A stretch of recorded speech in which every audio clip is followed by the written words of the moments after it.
Hello everyone, welcome to our YouTube channel. This is our third video on the income tax series, and in this video I will explain you the necessities and the advantages of filing the ITR.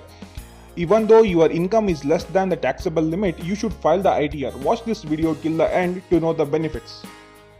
Your income might be less than the taxable limit, but you might have some fixed deposit in the bank which is earning some interest. If the interest amount that you're earning is greater than 10,000, then the bank will automatically deduct the tax for the interest earned before crediting the interest to your account.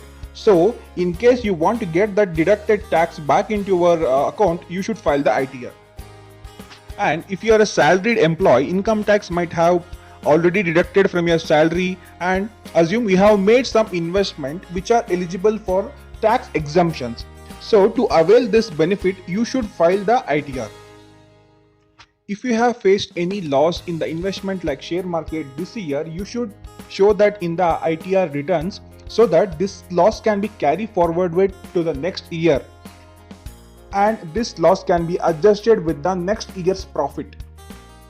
Next point is, when you apply for home loan or composite loan, the bank will ask you for last 2 years ITR acknowledgement for the loan processing.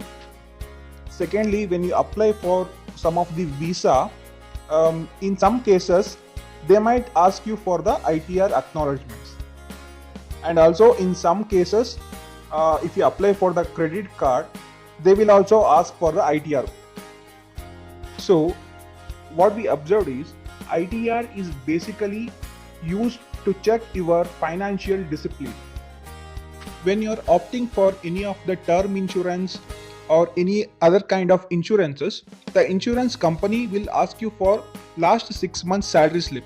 So if you are a salaried person, you can provide that. But what if you are self-employed? So in that case, the insurance company will ask you for the ITR proof. So if you give the ITR returns acknowledgement, they will provide you the insurance. These are all some of the advantages of filing ITR. And finally, don't forget, it is our responsibility to file the ITR, irrespective of having any advantages. In my next video, I will give some information on PAN card. Subscribe to our channel and press the bell icon so that you will be notified when we release our next video. If you like our video, please do share it. Thanks for watching our video. Signing off. Bye.